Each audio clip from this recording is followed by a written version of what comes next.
And it worked for us, although especially probably in the early medium stages as we scaled up, we could definitely have come unstuck on reliability.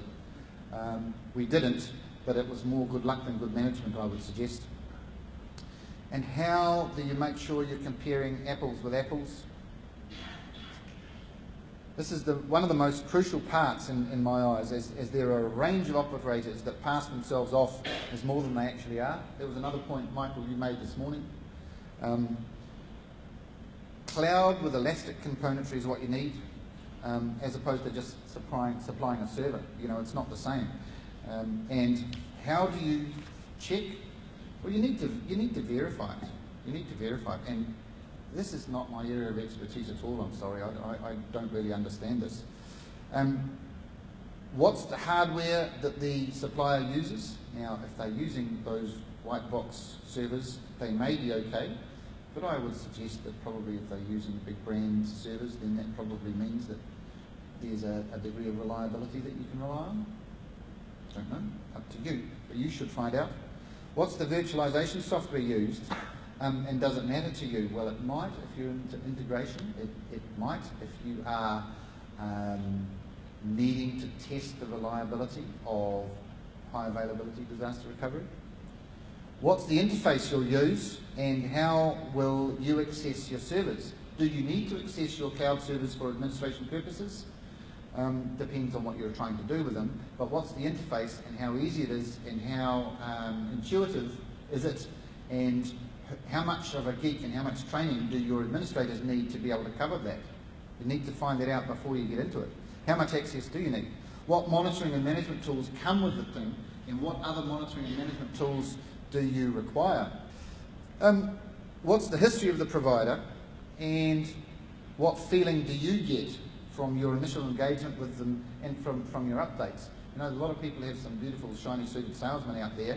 What do you get when you talk to the geeks? Are they giving you what you need, or is it a plastic front end and then nothing behind? I would suggest that most of the people in this room, just from the looks of it, are not complete bunnies when it comes to picking providers. And so go with your gut feel, have a look for them. Do they help? Do they look like they're going to help you? What other elements of, 2 minutes, thank you. What other elements of due diligence should you consider? Reference sites, independent verification. I guess my conclusion from all of this is that it's not the realm of a neophyte at all, and I'm a bunny in this area, and I suggest strongly that if you're going down this track, get some technical assistance, and if you can find them from an independent expert. It's a little hard, you know.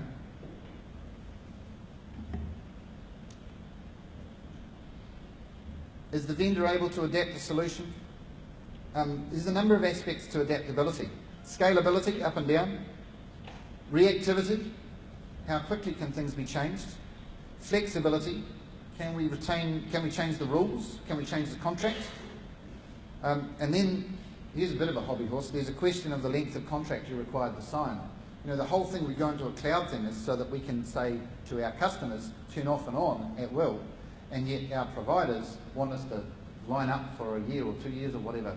Now, I would say, in our case, after evaluating the system and having a very good trot with our provider in terms of their flexibility with us putting up, we have signed up for a significant period now, but it's because they gave us the flexibility of a short period to start with that we were able to test it, and that was really valuable.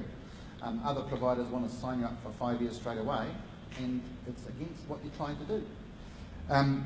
How do you evaluate against the providers against your needs? We had the idea of content, but we wanted to provide, but not the volumes at all, which obviously helps with cloud.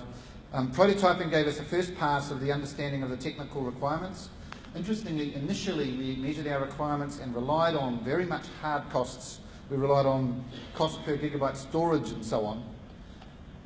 With hindsight, and since, we've re-rated the soft benefits much, much higher. The quality of service, accountability, contract options, etc., much higher than the actual physical hard costs.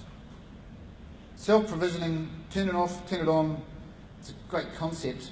I'm a little dubious yet about whether you can do it, primarily because I don't understand the technicalities. I mean, I can turn it on or I can expand it, but I don't know what influence that has on our backup.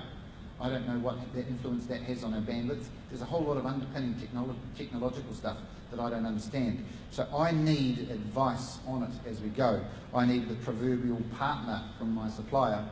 I don't think the market's yet quite there for the toaster type experience. But again, personal opinion. So, have we got the right solution? Well, I'd say we got it by trying, by dipping our toe, by the ready, fire, aim thing. I think there's not really enough people around doing it commercially yet to be able to get good advice independent. So I think you have to go and test a range of providers and ask them what they have and what they haven't got. I would firmly recommend that you try it, small time and then grow it. Don't wait for the market to mature before you develop your understanding of what it's really about. The time to get into cloud is now, no doubt about it. So finally, in summary, soft benefits can be more important than hard benefits. The relationships with local providers is awesome. Get technical advice and have a go. Thanks very much. I'll be happy to answer questions over lunch, seeing we're there, and I'll be at the ICONZ stand next door. Thank you very much.